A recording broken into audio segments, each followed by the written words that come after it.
پاکستان اور دنیا بھر میں لاکھوں دیکھنے اور سننے والوں کو ریاض خان کا سلام۔ ناظرین، پاکستان 103% ڈیفالٹ تک پہنچ چکا ہے۔ مارچ میں پاکستان کا ڈیفالٹ ریٹ 5% تھا۔ ان 7 مہینوں کے اندر پاکستان کا ڈیفالٹ ریٹ 103% سے اوپر چلا گیا ہے۔ اس کے ذمہ دار، جیسے میں پہلی ویڈیو میں بتا چکا ہوں، اس کے ذمہ دار صرف وہ 3 طبقے ہیں جو سونے کی کرسیوں پہ بیٹھے ہوئے ہیں: سیاستدان، جوڈیشری اور اسٹیبلشمنٹ۔ عوام تو ہمیشہ پیاز کے ساتھ روٹی کھاتی رہی ہے۔ لوٹا ان لوگوں نے ہے، یا ان کے غلط فیصلوں کی وجہ سے، یا ان کی انا کی وجہ سے ملک آج اس پوزیشن پہ پہنچ چکا ہے۔ ان کی صحت پر کیا اثر پڑتا ہے؟ ان کو تو بنگلے سرکاری ملے، ان کو گاڑیاں سرکاری ملی ہے، ان کو پیٹرول ڈیزل سرکاری ملتا ہے، ان کے گھر اور دفتروں میں ایئر کنڈیشن چلتے ہیں، ان کی بجلیوں کے بل جو ہے وہ سرکار دیتی ہے۔ ان کو مہنگائی کا کیا پتا؟ مہنگائی کا تو عوام کو پتہ لگتا ہے جب وہ ایک غریب آدمی مزدوری کر 1000-1200 روپے کما کر لے کر آتا ہے، اور اس کے اوپر پھر وہ دکان پہ جاتا ہے، وہاں سے وہ آٹا خریدے، وہ یہ سوچتا ہے کہ بھی میں چینی خریدوں، آٹا خریدوں، گھی خریدوں، بچوں کے لیے سبزی خریدوں۔ اس کو غریبی کا، غربت کا اور مہنگائی کا پتہ لگتا ہے۔ اس کو پتہ لگتا ہے کہ وہ اپنے موٹر سائیکل میں پیٹرول ڈالتا ہے، یا اس کے پاس اگر کوئی چھوٹی موٹی کار ہے تو وہاں پر وہ پمپ سے جب پیٹرول ڈالتا ہے، اس کو پتہ لگتا ہے کہ مہنگائی کیا چیز ہے اور کتنی مہنگائی ہو گئی۔ ان 3 طبقات کو کیسے پتہ لگ سکتا ہے؟ ان کو تو جہاز کے ٹکٹ تک فری ہے۔ یہ تو صرف ملک لوٹنے کے لیے بیٹھے ہوئے ہوتے ہیں۔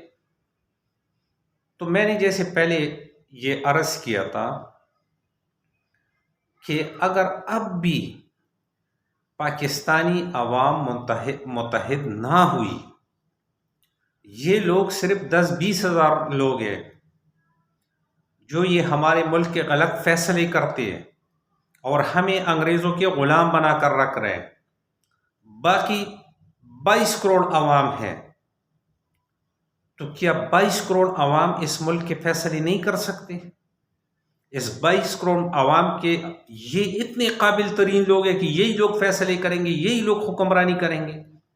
اس 22 کروڑ عوام میں کوئی ایسا نہیں ہے، ہزاروں لاکھوں ہے، لیکن صرف ہمارا کام ہے متحد ہونا۔ محلوں میں کمیٹیاں بناؤ، وارڈوں میں کمیٹیاں بناؤ، 100 روپے چندہ اکٹھا کرو، اپنے بندی اوپر لاؤ، ٹاؤن لیول پہ آؤ، ڈسٹرکٹ لیول پہ آؤ۔ آپ کے ساتھ کوئی ظلم نہیں کر سکے گا۔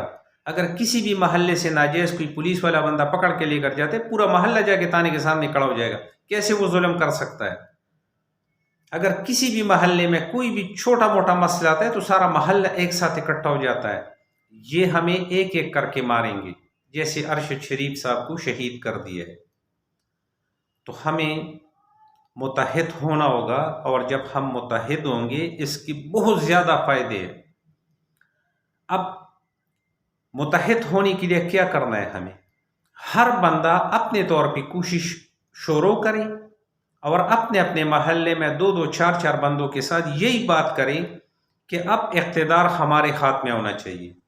ان لوگوں نے 75 سال اس ملک کے اوپر حکومت کر لی ہے، اور 75 سال سے یہ ملک کو تباہ کر رہے ہیں۔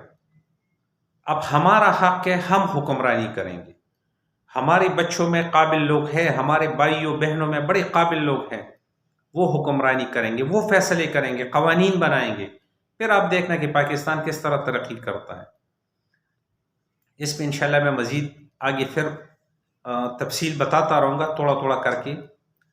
تو میری تمام پاکستانیوں سے یہ گزارش ہے کہ اپنے چھوٹے موٹے مسائل بلا کر متحد ہو جائے، اتفاق کے ساتھ ہو جائے، اپنی کمیٹیاں بنائیں اور اس پہ کام شروع کریں۔ ایک دن ایسا آئے گا کہ انشاءاللہ عام عوام میں سے کوئی بندہ وہاں وزیر اعظم کی سیٹ پہ بیٹھا ہوگا، کوئی گورنر بیٹھا ہوگا، کوئی وزیر بیٹھا ہوگا، بڑے بڑے عہدوں پہ بیٹھے ہوں گے، اور پاکستان ایک خوشحال ملک ہوگا۔ دنیا کے ممالک پر ہم سے ادھار مانگیں گے. ہمارا ملک وسائل سے بھرا ہوا ہے، لیکن افسوس یہ ہے کہ اس کے اوپر ایماندار حکمران کبھی آئے نہیں ہیں. ہمارے وسائل ہمیشہ چوری ہوتے رہے. پہلے ہندوستان سے بھی ایسٹ انڈیا کمپنی سارے وسائل اٹھا کر بیرونی ملک وہاں برطانیہ منتقل کرتے رہے. اب بھی یہ لوگ پچھلے 75 سال سے آپ کے ملک سے اپنے دولت اٹھا کر یورپین کنٹریز میں جا کر وہاں بنگلے خرید رہے اور وہاں سیٹل ہو رہے اور آپ کے سارے وسائل وہاں جا رہے ہیں. آپ کا ملک کیسے ترقی کر سکتا ہے؟ یہاں غربت کیسے ختم ہو سکتی ہے؟ تو اس کے اوپر سوچ لے. اللہ تعالی ہم سب کا حامی اور ناصر ہو. اب تک کے لیے اتنا.